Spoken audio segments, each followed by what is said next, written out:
안녕하세요. 화장품 공부하는 선생님 지한쌤입니다. 자, 이번 강의도 오늘도 10분 안에 한번 끝내보도록 하겠습니다. 하루 10분 화장품 법령 제6조 폐업 등의 신고와 관련된 내용입니다.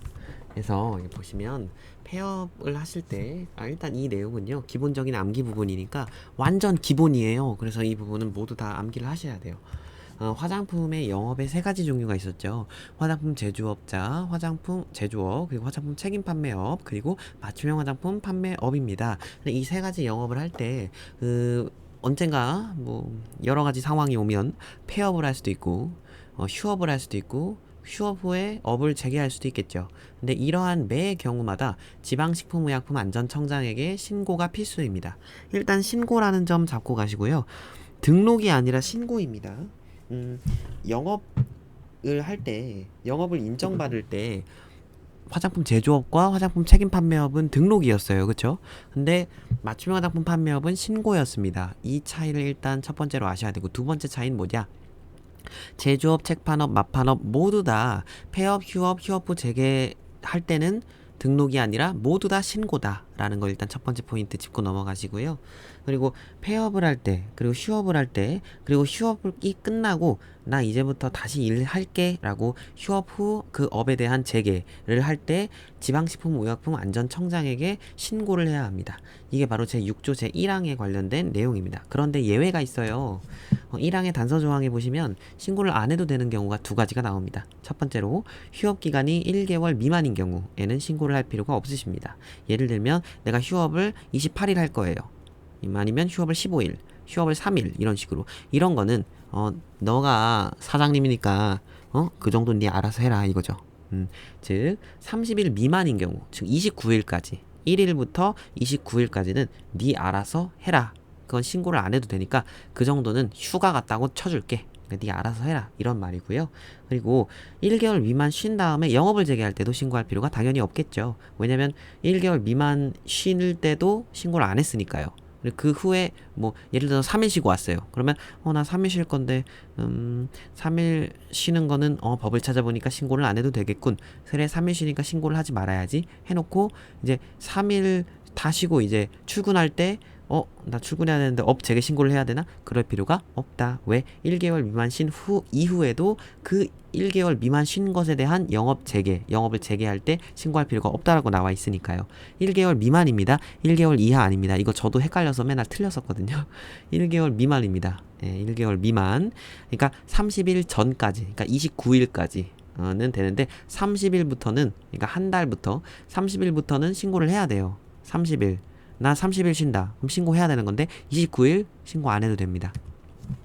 자, 제6조 2항을 보시면 식약처장이 임의로 등록을 취소할 수 있는 경우가 있어요. 예를 들면 두 가지 조가 있는데 제조업자나 책판업자가 세무서장에게 폐업 신고를 한 경우, 이게 법이 개정이 안 된 것 같아요. 아직 뭐 그런 게 없는지 제조업자나 책판업자하고 맛판업자도 여기 맞춤형 화장품 판매업자도 들어가야 될 것 같은데 이게 지금 그 내용은 빠졌더라고요. 그래서 이번에 최신 개정 법령에도 이게 빠진 것 같아요. 근데 그냥 모든 영업자라고 알아두시면 좋을 것 같긴 한데 여튼 법에서는 제조업자나 책판업자라고만 나와 있어요. 그래서 제조업자나 책판업자가 세무서장에게 폐업 신고를 했어요. 일단 이거 간단히 설명해드리면 여러분들께서 지금 사업자신가요? 사업자신 분들도 계시겠지만 사업을 해보신 분들이 계시나요? 있을 것 같은데 계실 것 같아요. 그 사업을 하실 때 뭐 예를 들어서 이제 내가 식당을 차렸다. 그러면 그 식당은 그 소재지, 관할 소재지에 있는 세무서장에게 세무관청에 가서 신고를 해야 되죠. 사업자 신고를 해서 사업자 등록증을 받죠. 그래서 이 사업자 등록증이 없으면 사업이 안 됩니다. 그래서 이 사업자 등록증과 관련된 부분은 세무서예요. 세무서랑 관련이 되어 있어요. 근데 이 식당 이런 데랑 화장품 관련 영업은 좀 다른 개념인 게, 화장품 영업은 두 가지 법에 묶여 있어요. 화장품 법하고 이 세무서 관련 법, 이게 두 가지. 그래서 세무서랑 관련된 있는 이유는 뭐예요? 영업을 하고, 우리나라에서, 우리 지역에서 네가 영업 권리를 내가 줬으니까 그것에 대한 세금을 줘. 이러겠죠. 그래서 부가가치세뿐만 아니라 여러 가지 세금을 내야 되잖아요. 세무서장에게. 그래서 그 세금 매기려고 세무서장한테 또 사업자 신고도 해야 되고, 사업자 등록도 해야 되고, 사업자 등록한 다음에 화장품 법에 따라서 영업 등록이나 영업 신고를 해야 되죠. 그래서 2번을 해야 된단 말이에요. 일단 사업자 등록을 먼저 해야 돼요. 그래서 등록증도 막 복사해서 막 붙이고 막 이러거든요. 그 저기 지방식품의약품안전청에 가가지고 그것도 제출을 해요. 사업자 등록증도. 그런데 이제 이 뭐야 이거 폐업할 때도 마찬가지인데, 폐업할 때는 죄송합니다. 폐업할 때는, 그러니까 처음 등록이나 처음 신고할 때는 세무서에도 가야 되고, 그리고 지방식품의약품안전청에도 가야 돼요. 뭐 직접 갈 필요 없이 요즘 뭐 저기 뭐야 이거 우편으로 붙이기도 하지만, 여튼 그런 2가지 절차가 있는데, 폐업할 땐 상관없어요. 폐업할 땐 한 곳만 가면 됩니다. 그래서 지방 관할 세무서에 가가지고 나 폐업할게 이렇게 말을 하든, 아니면 그 폐업 신고서를 작성해서 저기 어디죠? 그 지방식품의약품안전청에 내든 한 곳에만 가면 돼요. 그래서 처음에 등록이나 신고할 때 나 영업 시작할 때랑 폐업할 때랑 다르다라는 거예요. 이거 여러분 잡고 가세요. 왜냐면 폐업할 때는 그 서류를 관할 세무서장에게만 내면 그 세무서장이 그 서류를 지방식품의약품안전청장에게 또 복사해서 주고요. 송부를 하고요. 그리고 지방식품의약품안전청장에게만 폐업 신고서를 낸 경우에도 그 지방식품의약품안전청장이 그거를 또 그 서류를 또 이렇게 저렇게 송부를 해서 관할 세무서장한테 이렇게 주거든요. 그러니까 지네들끼리 이렇게 잘 나눠 가져요. 그렇기 때문에 폐업을 할 때 폐업 신고는 한 곳에서만 하면 됩니다. 법으로 정해져 있어요. 이거 실제 시험에 나왔던 선제입니다. 맞춤형 화장품 조제관리사 제 2회 때 나왔던데, 제 8번이었나 7번이었나 여튼 나왔던 문제인데, 이게 2곳 다 내야 된다 막 이런 식으로 선지 나왔어요. 문제 어렵죠? 이렇게까지 알아야 돼요. 여튼 제조업자나 책판업자가 세무서장에게 폐업 신고를 한 경우, 이런 경우에는 제조업자나 책판업자는 따로 식약처장에게, 그러니까 지방식품의약품안전청장에게 폐업 신고를 할 필요가 없겠죠. 이런 경우에는 제조업자나 책판업자가 세무서장에게 폐업 신고를 한 경우엔 식약처장이, 여기서 말하는 식약처장은 나중에 말했죠. 권리가 이월되니까 지방식품의약품안전청장을 말합니다. 지방식품의약품안전청장이 임의로 등록을 취소할 수 있습니다. 그리고 2번째로, 취소할 수 있는 게 아니라 취소해야겠죠. 폐업 신고를 했으니까. 그리고 2번째로, 관할 세무서장이 사업자 등록을 말소한 경우가 있어요. 그러니까 첫 번째는 자의적으로 내가 폐업할게 한 경우고, 2번째는 관할 세무서장이 사업자 등록을 아예 강제적으로 말소한 경우, 너 사업하지 마 이렇게 말소한 경우에는 그것을 관할 세무서장이 그 정보를 지방식품의약품안전청장에게 알려야 되거든요. 알리면 지방식품의약품안전청장이 컴퓨터로 두드려서 등록이나 뭐 저기 등록이나 신고를 취소한다 뭐 이런 거겠죠. 영업자의 등록이나 영업자 신고를 취소한다. 넘어갈게요. 사망은 식품의약품안전처장, 아니 식약처장과 세무서장의 교류인데요. 이것도 나중에 이 권한이 지방식품의약품안전청장에게 이월됐기 때문에 지방식품의약품안전청장과 관할 세무서장의 교류라고 생각을 하시면 되세요. 그래서 식약처장은, 그러니까 지방식품의약품안전청장은으로 보세요. 지방식품의약품안전청장은 관할 세무서장에게 화장품 제조업자 또는 화장품 책임 판매업자의 폐업 여부에 대한 정보 제공을 요청할 수 있습니다.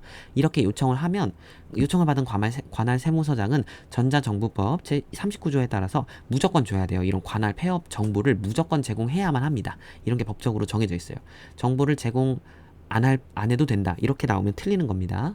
그리고 이거 아까 말씀드렸죠. 제가 서로 짬짬이라 하면 안 되고, 서로 이렇게 저렇게 주고받는다 그랬잖아요. 서류를 한 곳에만 이렇게 폐업 신고서를 제출해도. 그쵸? 그 얘긴 거예요. 이것도. 자, 넘어갈게요. 사항, 신고 수리 여부의 통지 기일. 그래서 예를 들어서 내가 뭐 3월 1일부터 나 휴업하고 싶어. 3월 1일부터 40일간 휴업하고 싶어. 그럼 휴업 신고를 따로 해야 되겠죠. 근데 휴업 신고를 할 때 3월 1일 날 휴업 신고를 하는데, 근데 만약에 내가 2월 달에 2월 중순에 내가 신고를, 그러니까 이거 나 휴업할래 이렇게 제출을 했어요.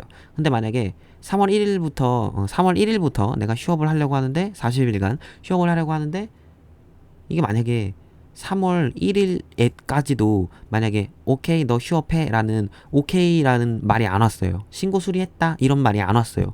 뭐야, 그럼 나 쉬라는 거야 말라는 거야 이러겠죠. 그러니까 식품의약품안전처장은, 그러니까 이것도 권리가 이월돼서 지방식품의약품안전청장은 폐업 신고 또는 휴업 신고를 받은 날로부터 7일 이내에 신고 수리 여부를 신고인에게 통지를 해야 됩니다. 그래서 2월 15일 날 내가 신고를 했다. 나 휴업할래 40일간 3월 1일부터 이렇게 했어요. 그러면 2월 15일 플러스 7일이니까 며칠이에요? 23일인가요? 22일이죠. 죄송합니다. 제가 지금 많이 피곤해가지고 죄송해요.